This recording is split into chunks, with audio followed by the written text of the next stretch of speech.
Hey, John Mayfield with Global Real Estate School, and thank you for joining the podcast. We're also on YouTube, and we're here in Memphis at the REIA conference, Real Estate Educators Association. And I'm really excited that I have Joyce Bea Sterling with me. And Joyce, thank you so much for joining us. Thank you, John. Joyce wrote a book that I really say was the Bible for real estate exam questions back in the 90s. You wrote it in 1996, you said. 96. And it was called Guide to Passing the AMP Real Estate Exam. Wonderful book. My students I would buy those from Dearborn by the box full and sell those at my courses when I used to do live courses. Unfortunately, it's not in print anymore. You can still maybe find it on Amazon from a reseller. But Joyce, I want to ask you some questions about the real estate exam. But first, tell us about how you got in real estate. What made you get your real estate license? Well, I sold real estate in 1984 and 85 when interest rates were 18%. That's 18% key. Okay. And she's not lying, because I was selling back then too, and much better than 6 or 7 today, which is a great rate. That's right. And I just decided I needed something called fixed income, John. Yeah. So my degree is in education.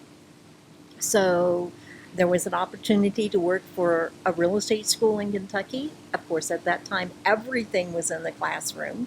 So I just became a classroom instructor in 1986, and that career has just sort of evolved over the years. So what made you want to write a book on test questions? And tell us how you got the contract to do the book. I'm fascinated about that kind of stuff. Well, in 1986, the new testing service in the United States was A&P, Applied Measurement Professionals, and nobody had written an exam prep book for it. Pearson VUE had been there. They were there, and I'm trying to think of the name of the other one that was in existence, but forgive me, I can't remember. Yeah, I can't either at that time. And they needed somebody to write the book.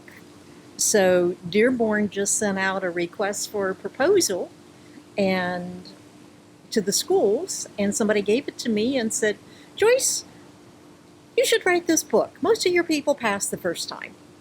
And I said, okay. And I sent in a proposal, and that's what happened, John. Yeah, which I probably know who the copy editor was and all these people, because I've always wanted to write books, and finally got a book published years later in 2004. But her book is just really helped me and so many of my students. So, well, thank you for that background and a little historical vision. And so you're teaching real estate classes, you're writing real estate exam questions. What could you tell the students to help them when they're taking the test and they read a real estate question? Are there any tips or advice you would give them to help them maybe understand what the correct answer might be?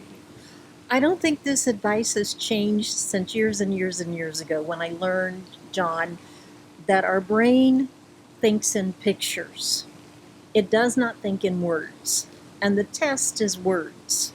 And here's the example of what I mean by thinking in pictures. If I said, John, remember the last time you went to your favorite restaurant? I will make a bet with you that you didn't see the name of the restaurant written out as words. You saw the picture of the restaurant, who you were with, and maybe even remembered what you had for dinner that night. And our brain works that way. So when you're reading test questions, also slow down. Most of us, when we get up in the morning, have a list of things to accomplish that we know we'll never finish, but we are going to try to get everything done we can. But when you're taking the test, you have to slow down, read the first sentence, and create a picture out of it if you can. Now, you can't do it for every test question, but at least it lets you identify. Are they talking about the mortgagor, the mortgagee, the grantor, the grantee, the broker, the sales associate? Create a picture and a scenario with that first sentence, and then add to it with the entire sentence and with your answers. One of them should stand out. And always, always, always look for the one word difference. Interesting. Very, very good. Um, when you're writing questions, do you try to purposely add additional, or the item writers today, do you think they try to add additional definitions just to test or gauge, does the student really understand how this applies to the question? I'm thinking of that one question and um, about a, the devisee is to, or there's some question about a will and they give some definitions, but it's like um, it's a challenge because if you don't know what a test, I'm thinking it's a testator, the one who dies without a will.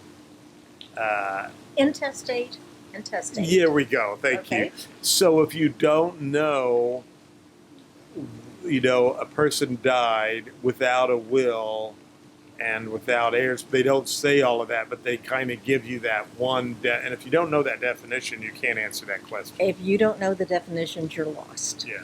Okay? You're just totally lost. And passing the test, the first step is learning your vocabulary words. That's why those digital flashcards are so important, students, to download those on your phone and look at them. If you're not with Global Real Estate School, you can go to my website. I have them there that you can purchase, but they're flashcards and they're just, you download them to your phone, you can look at them, but they're so important to do that. You have to know your vocabulary words. If you don't, you're just guessing. Yeah, and sometimes people will say, should I write out? My daughter wrote them. I had digital flashcards, and she's techie, but she wanted to handwrite them out. And I said, Ann, I think that's the best thing to do. And she passed her test. Yes. So, good. And learn what type of learner you are. Some people need to write them out in their own definition. Some people want to have an audio file that they can listen to on the way to work, on the way home, walking the dog, whatever. Because how many words to songs do we know that we never sat down to learn? Right. We just listened to it over and over and over again. When I had cassette tapes. Okay. And you know what? I used to sell those too. I mean, I could sell that they were good. I had cassette tapes for an exam prep, and I had a student tell me they were going to Alaska for the summer vacation. They were driving, and this is when cars only had cassette tape players. And she made her family listen to the cassette tapes all the way from Cincinnati, Ohio, to Alaska and back that summer. Oh my God. She said, we knew what you were going to say before you said it. But that's good, and I bet she passed her test. She passed the test good. the first time. Any other tips or advice you would give someone going through school to help them be ready for exam day? What did you used to tell your students? For the math, learn your formulas. The T formula, yeah. Yes. You called it the magic T. Was there some It was. serious thing about the magic, or I just call it the T formula? I made up an alliteration of it's the magical, mystical, wonderful tea that's going to help you. There you go. I like that. That's good. And then I call the CAP formula Uncle Irv, for income, rate, and value. And I love what you say about breaking it down in pictures, because I think that is a tip that we could use and put that in there. Now, what about students taking the test? It's all computerized today. They come to a question. It's like, I have no idea what that answer is. I mean, I think I do, but I don't. Skip it. Yes, because generally they'll answer that, or they'll give you maybe a clue to that in another question. Click review, and when you're finished with the test, you can always go back and look at the ones that you literally skipped. And if you have time, you have to keep track of your time. Start writing it out in your own handwriting on your scrap sheet of paper.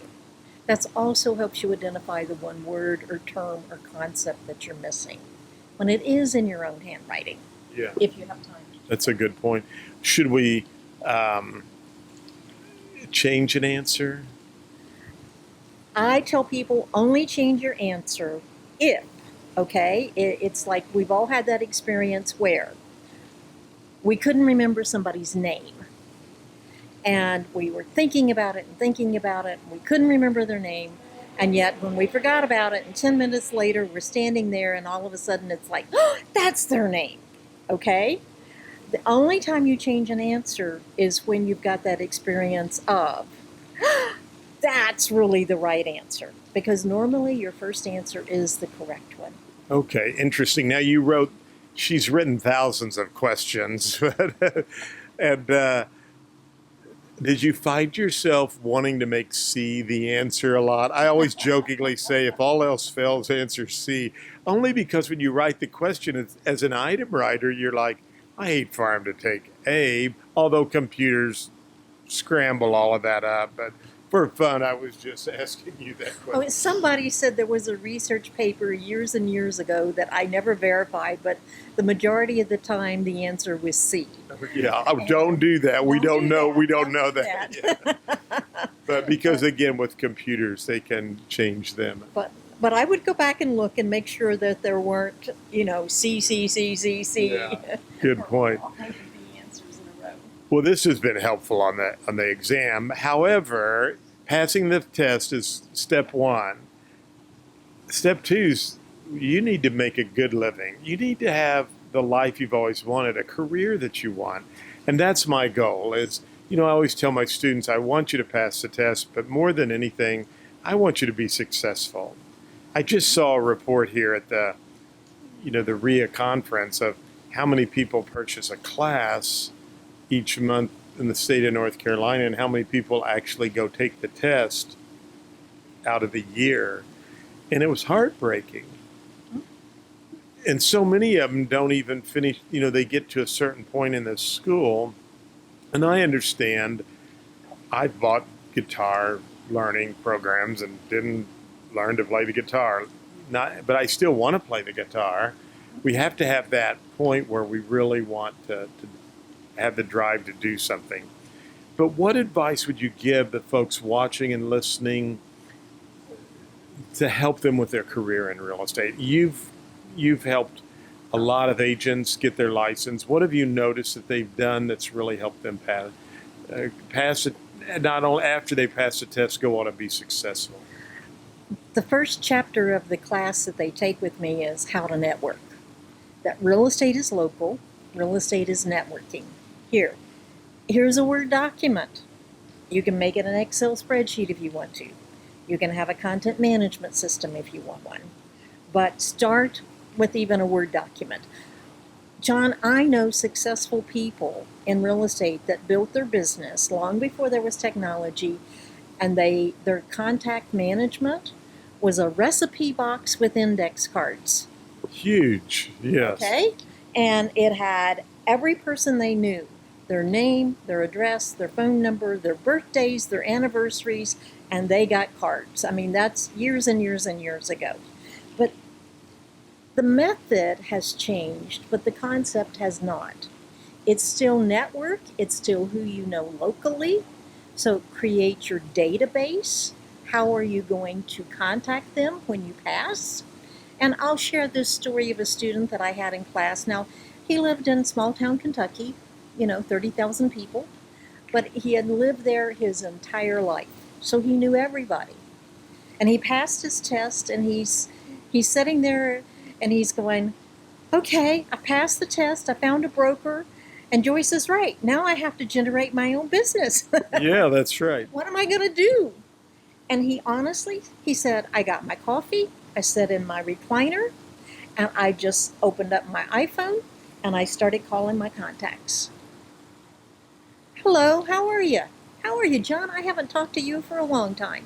I just wanted to catch up with you and see how you're doing. And that is so important to do.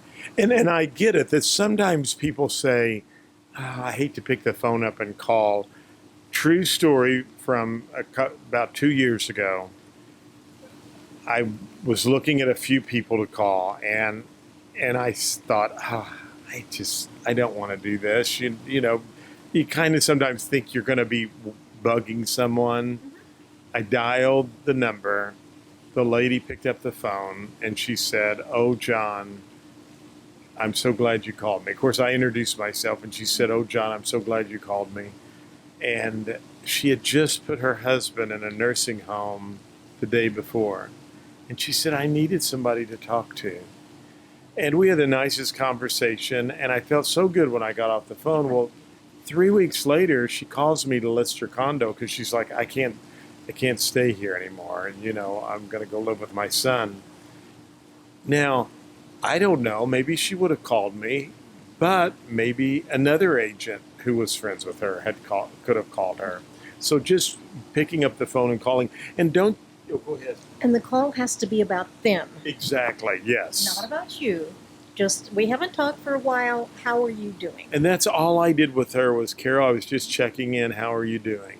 And he said, at certain point, they said, "Anything new with you?" And he said, "Yes, I just passed my real estate exam and got my license. If you know of anybody I can help with real estate, let me know." Great. He said, "Joyce, I only got through about a third of my contacts, and I got busier than I ever thought I would be." So it's not that challenging.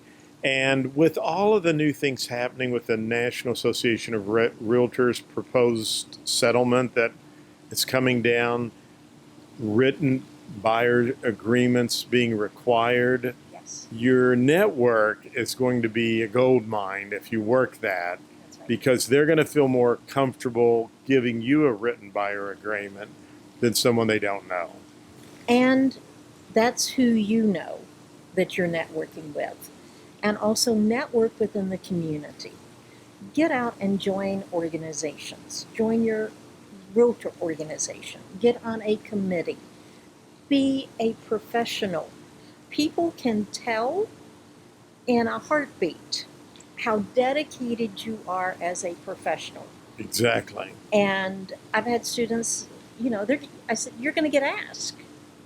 And I'm so glad you brought that into the mix, because sometimes agents forget that networking with other agents is probably just as important as networking with your friends and family and It is. past coworkers. Yes. And somebody's going to ask, "How long have you been in the business?" And the answer is, "I'm glad you asked that question. I passed my exam 2 weeks ago. I got active with my broker last week. And do you know what that means? That means I have no other business. You will have my undivided attention. And I want to earn your referrals. Will you give me the opportunity to do that, even though I'm a newbie?" It works. What she just said is golden. Write that down. There's a couple of points with that. Number one, she had a good script. And you got to have good scripts. I talk about that a lot. No, and that takes time and practice in your car. What if somebody asks me, "Are you a new agent?" But what Joyce just said, the second application is, it works for me, and I've been doing this for 46 years. People will say, "Well, how big's your office?" "Well, I work by myself today. I don't have 3 offices." And I tell them just what Joyce said. That's okay. I don't have a lot of listings, so I'm going to give you my undivided attention, and I'm going to be able to work harder. You're going to be able to get me easier than the agent who has 50 agents, their 50 listings, and whatever else. So great advice. I can give you undivided attention. What I don't know, I have access to somebody that does. May I earn your referrals? And then you just have to sit there and be quiet. Yeah, great point. Because they will either say yes or they will say no. If they say yes, then you get in there and you help them, you earn that business. And if they say no, say, "Thank you. If you change your mind, let me know. I won't waste any more of your time." Great, great information. Thank you so much, Joyce. And I should have asked you, do you go by Joyce Bea or did Just Joyce? Okay, that's what I thought. Do you still have a website where people can get a hold of you? Or I know, sometimes you maybe don't want to have too much going on, but I can. Oh, I have a school in Kentucky, so Okay. anybody interested in the Kentucky license, I great. can help them. Well, I thought you had a website and still sold some products. So. Yeah, tomyclasses.com. That's numeric 2. Okay. Tomyclasses.com. Okay, and if you're in Kentucky, you can take her class. So, cool. All right, great. Well, Joyce, thank you so much. This has just been an honor for me, and I appreciate your time.